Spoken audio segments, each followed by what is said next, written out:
Nhasi ndine ma-updates pamusoro penyaya yamukoma Cardwell Chiteka. Sezvamunoziva kuti nyaya yavo haisati yasvika kwamvura yacheka makumbo, tichiri kufamba nayo padoko nepadoko. Toti timhoro sei pachipamwe kusangana kwatiri kuita zuva ranhasi uno paUtindi TV. Zita rangu ndinoitwa Elder David Kanjanda, muimbi wenyu wedzimbo dzechitendero dzinotapira kupfura shuga yebrown. Senguva dzose, don't forget to subscribe to our channel Utindi TV, ichannel yenyu. Sekutaura kwandaita ndichitanga kuti nhasi ndine ma-updates pamusoro penyaya yamukoma Cardwell, kuti tizive kuti chii chiri kuitika. Tinoda kuti zvijeke kumunhu wese anga achifolowa nyaya iyi. Tinoziva kuti vamwe tine mibvunzo takasiyira nyaya yedu tichiti isusu mukoma Cardwell vanofanira kuenda kuma-DNA nevana handitika. But tisati tapfuurira mberi nenyaya iyi, kana uri kutanga kuiona nhasi, zvakakosha kuti udzoke papart 3 yenyaya yedu ine zita rakafanana neirori iri paUtindi TV pano yakanzi part 3, mufundisi nemukadzi wemunhu muloji. Vanhu vochema-chema nematongerwo yakaitwa. Dzoka undotsvaga vhidhiyo rakanyorwa sekudaro, ndokuti zvimeke sense. Papart 4 panapa, papart 3 tanga tina mukoma Cardwell, tanga tichitotaura namukoma Cardwell. Saka zvakakosha kuti kana usina kuiona, dzoka undonzwa zvatakadhiskasa ipapo, wozopfuurira mberi uchiuya kuno kuti akungopa ma-updates tichitorera kubva patakasiyira kupart 3. Handitika? Ndinotenda kuti mandinzwa ka5, ini ndataura ka1. Update yekutanga yandinotenda kuti yakatarisirwa nevazhinji vanoda kuiziva ndeye ma-DNA pavana vamukoma Cardwell Chiteka. Chandingangoda kukuudzai ndechekuti kutaura kuno hatisati tawana mari. Takapromisana papart 3 tikati vose vanoda kubatsira tiri kuisai tibatei panhamba dzeUtindi TV dziri padenga idzo. Tikusvitsei kuna mukoma Cardwell, muvabatsire nemari yamuda kuvabatsira. Tinotenda zvikuru nevakafona, tinotenda zvikuru nevakauya kuzovanyaradzawo nemasoko. Zvese zvakatikoshera izvozvo, but chakakosha pari zvino chatiri kuda ndechekuti tiwane mari, sezvinotaurwa nebhaibheri kuna James kana kuti Jacob, kuti zvinobatsireiko kuti kumunhu ndine urombo kana kuti God bless you. Munhu awirwa nedambudziko kuti tine urombo tisikaiti action, kana kuti kumunhu iyeye aiwa Mwari akuitire zvakanaka, Mwari akukomborere iye achirara nenzara.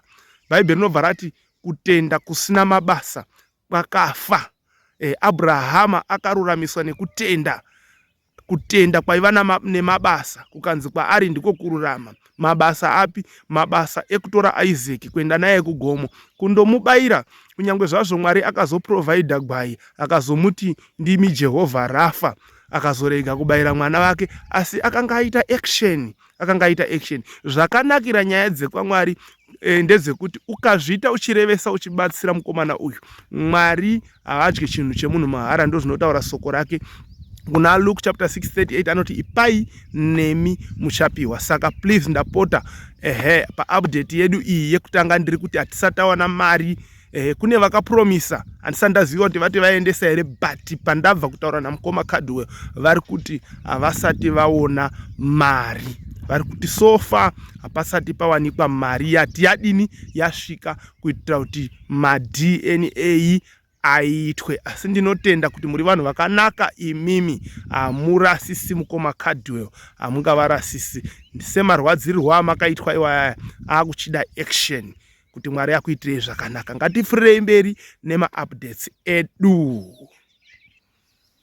Right, update yechipiri ndeyekuti mukoma Cardwell vakapinda mudare,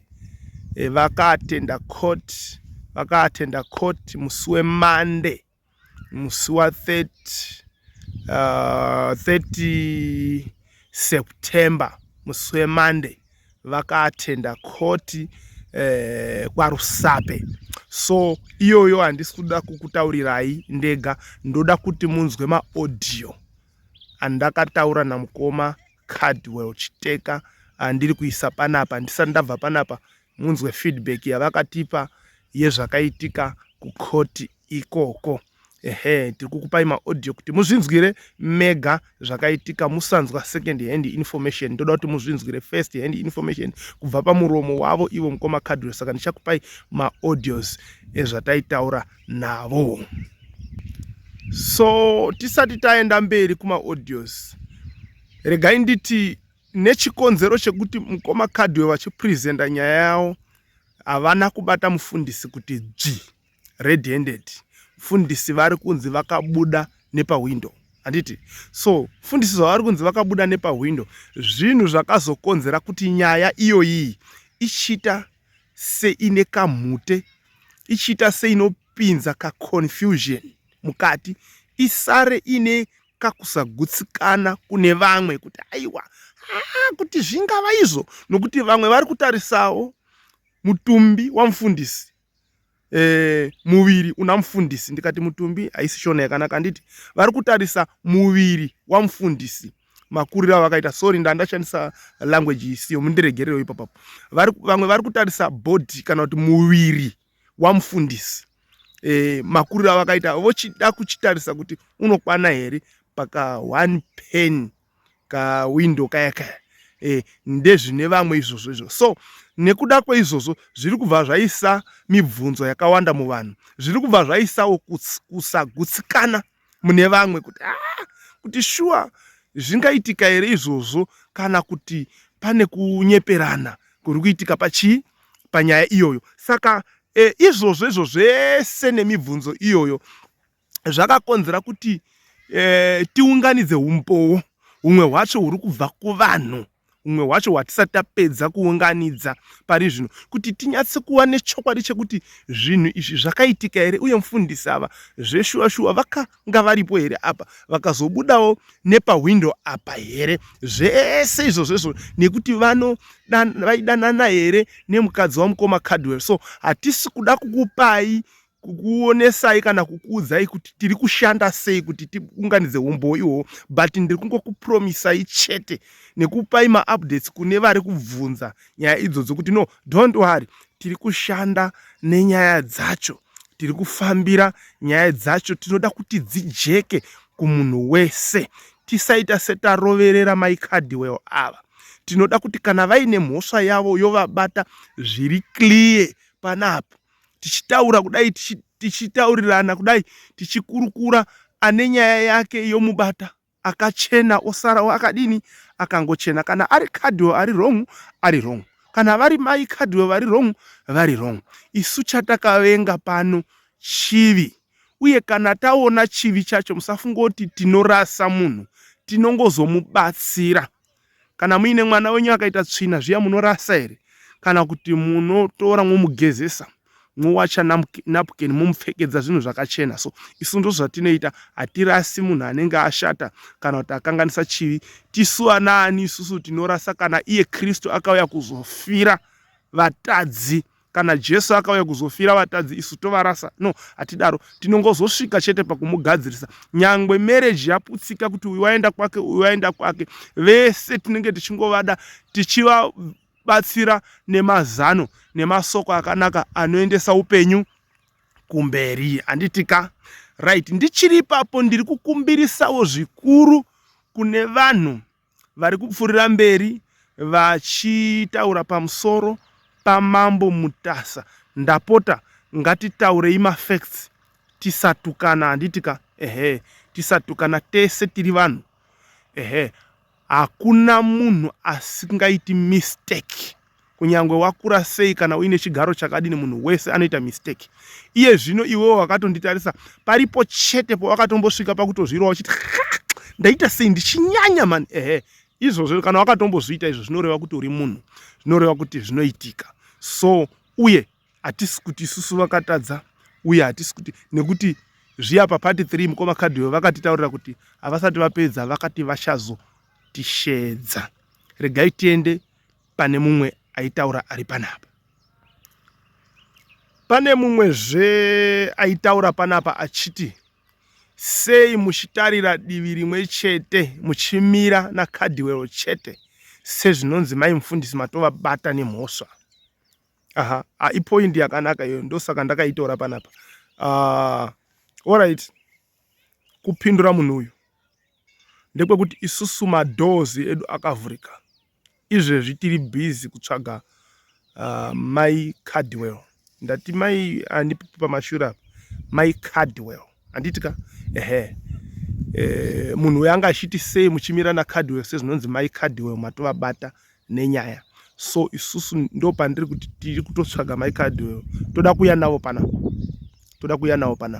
Kuti munyatso kuona kuti isusu hatina side, takangovenga chivi. Uye chivi chacho kana tachivenga tinoziva kuti ane influence yezvivi ndi Satani. Ndiye muvengi wedu. Hatimbomuvengi munhu, tinongosvika pakumubatsira. Ephesians chapter 6 verse 12 inoti atirwe nenyama neropa, asi tinorwa nemweya yetsvina. Tinoziva kuti our permanent enemy ndi Satani. Satani ndio mhandu yedu nekusingaperi. So tinoziva kuti kana munhu achiba anenge agarwa nemweya wekuba, kana munhu achiroya agarwa nemweya wekuroya, kana munhu achihura agarwa nemweya wekuhura. So anonida counseling, anonida deliverance. Iyewo ogamushirawo, kana agamushira obatsirika, odzikinurika, obuda momo, okunda Satani. Handiti so zvazvichaita panapa kuti zvikujekere iwe wakanyora this comment. Tinouya chete namai Cardwell, tiri kufambira nyaya dzacho. Kana tauya navo panapa zvinojeka kumunhu wese. Handitika hatisida kusara takaita kunga takatsikirira mai Cardwell, kana kuti tosara takaita kunga takatsikirira Cardwell, kana tosara takaita kunga takatsikira mufundisi. Kana mufundisi vari willing vachida futi kutibata, vakasununguka kuisa message yavo paWhatsApp, vatibate, isu tinoresponda. Kana vachida kusvikotaura futi panapa, madoors edu akavhurikira munhu wese. TV ndeye munhu wese. Chazvinozongoita chete ndezvekuti kana uri wrong uri wrong, kana uri right uri right. Isusu hatitori side, asi tiri kutaura kuti tinogona ngokubroadcasta, tinogona ngokushuta video, tinogona ngotaura newe pano pautindi TV, uchibudisa kunaka kwako kana kubudisa kushata kwako kuvanhu. Handitika, ndofunga ndakupindura ipapo. Right, pane mumwe uyu anzi Utindi wagona chaizvo pakubudisa nyaya yamukoma Cardwell. Yaindirwadza zvakanyanya, unodeserva drink iwewe. Kanda app panamba dziri apo idzo. Ndakatoririra musi wandakashuta mukoma Cardwell kwaipisa, ndaitotaura ndakaita kunga kakuvhara madziso bhodzi nini nezuva takamakana, nyangwe nechando chacho takamakana. Musikuona zvandakapfeka nhasi izvi, ameno ndinodawo weather yakaita sei. Saka drink rangu ndakarimirira zvisingaiti kuno, ndakatorimirira. Right, tisinganyanyi kupedza nguva yedu, regai tipinde mumaaudios atakaita namukoma Cardwell pamusoro pezvakaitika kukoti kwavakaatenda musi wa30 September, musi weMonday. But tisati tapinda mupane nyaya yakakosha yandinoda kuti muzive, hama dzangu, yaBaba Gute.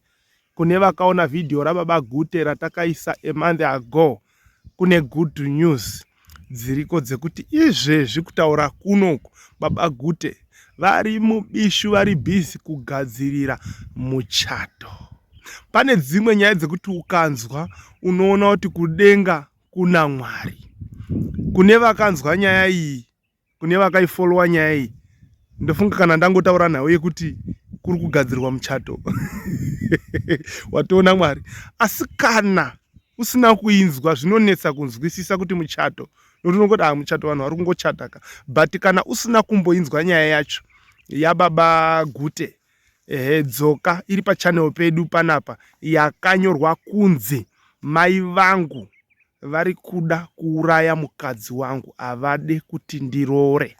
Mai vangu vari kuda kuuraya mukadzi wangu, havade kuti ndirore. Dzoka undoinzwisisa, ndokutira kuti patiri kuti vari kugadzirira muchato zvizomeka sense kwauri. Tichaita make sure kuti pamuchato wacho tivepo, tizomuzoona Baba Gute vachipemberera muchato. Imiwe kudenga kuna Mwari. Ndosaka Jeremiah chapter 33 verse 3 ichiti danai kwandiri, ndichakupindurai, ndichakuratidzai zvinhu zvikuru zvakawanzika zvamusingazivi. Tisatapinda muma-audio edu senguva dzose, don't forget to subscribe to our channel Utindi TV, molaika nekusharewo mavideos edu. Regai tipinde muma-audios atakataura na mukoma Cardwell. Koma mamukase ya ndabvako kukoti. Kukoti ya postponwa kusvika musi wa 17 mushure mekunge ataisa chikumbiro chekuti toda kuti tiite ma-DNA ndinyatsoziva kuti vana vandoda kubhadhara maintenance vangani. So ivo vati after 2 weeks ndo patinofanira kunge tichienda kukoti taisa our house in order. Sando mamirira zvaita. Mwaswera sei elder? Nyaya idzi dzakaiswa zvakasiyana. Akatanga kuisa nyaya ye-sharing of property. Then yacho iri kufamba nema-channels ayo. Then ndokubva aisa imwe ye-maintenance, of which ye-maintenance ndiyo yataenda kunoatenda nhasi, yatazopostepona for 17 October. Tabva tavabvunza kuti ko imwe yacho munoiatenda rini, inoatendwa rini imwe yacho?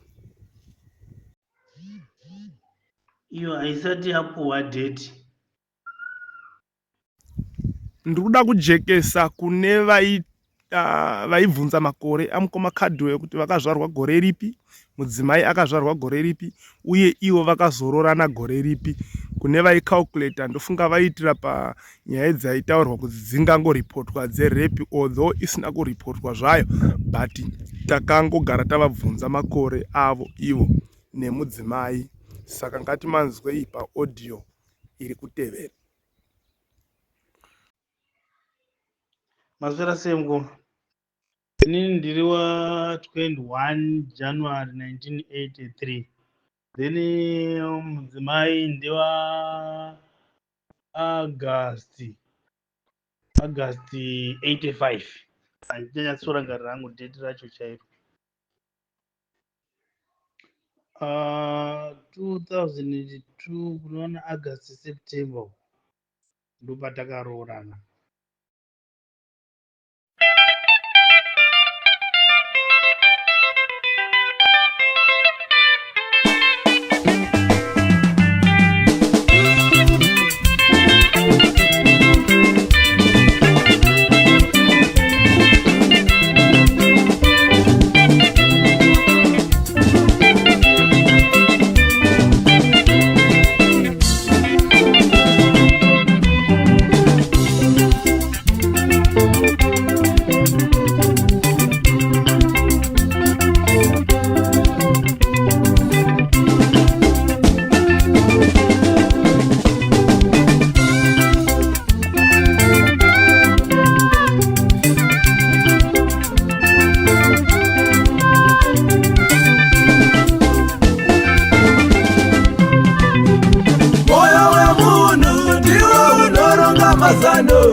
Moyo wemunhu ndiwo unoronga mazano, kubudirira kwacho kunobva kuna Ishe, kubudirira kwacho kunobva kuna Ishe. Wehondo wehondo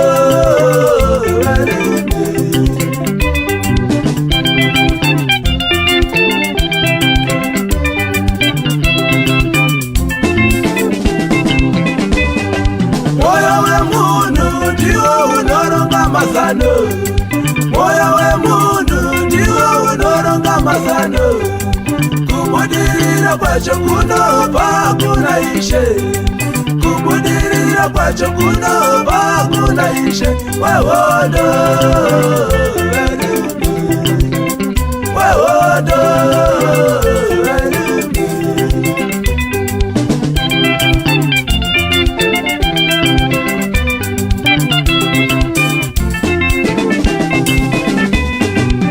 saka zvichinzi ngatinamate Mwari uyu, saka zvichinzi ngatinamate Mwari uyu, saka tichiti ngatirumbidze Mwari Baba, saka tichiti ngatirumbidze Mwari Baba wehondo,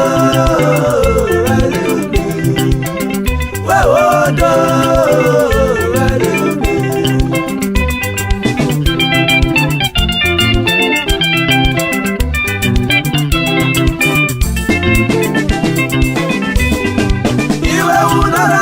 tichinamata Mwari Baba, iwe unoramba tichinamata Mwari Baba, uyo achiramba tichirumbidza Mwari Baba, uyo achiramba tichirumbidza Mwari Baba wehondo,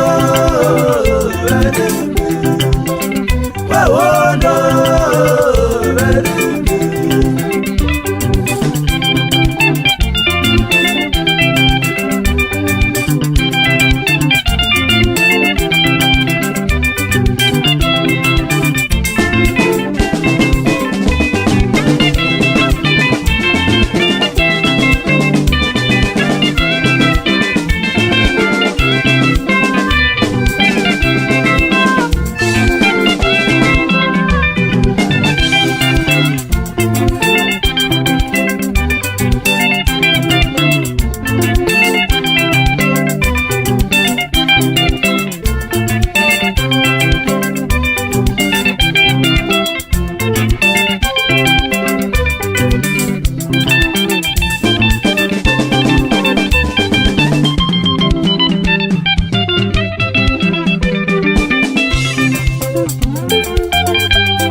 tamba chidembo musenda kabata, tamba chidembo musenda kabata, ukomirizika zvako muse wakabatwa, ukomirizika zvako muse wakabatwa, emuridzi wacho ane matombo, emuridzi wacho ane matombo, naiyeyo wacho akakugadzira, naiyeyo wacho akakugadzira.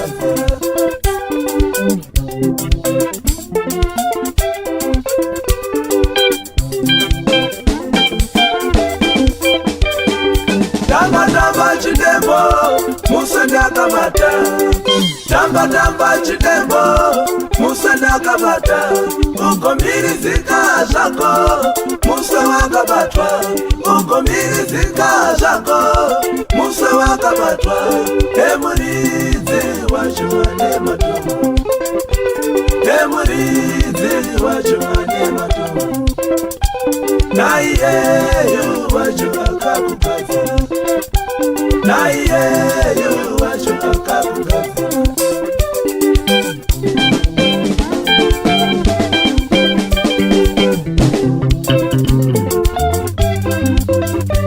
Okutozeta shivona kuti mama mwarima, okutozeta shivona kuti mama mwarima, nyika yose ikapupura kuti mama mwarima, nyika yose ikapupura kuti mama mwarima, chasara ndechimwe chete mama, chasara ndechimwe chete mama, wochikumbira kumusiki anaise mvura, wochikumbira kumusiki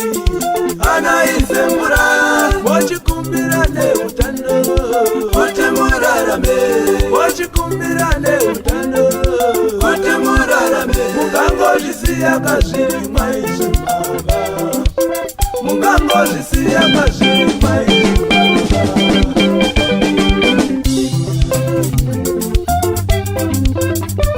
Omotoseta zviona kuti baba vane mhuri, omotoseta zviona kuti baba vane mhuri, nyika yose ikapupura kuti baba vane mhuri, nyika yose ikapupura kuti baba vane mhuri. Chasara ndechimwe chete baba, chasara ndechimwe chete baba.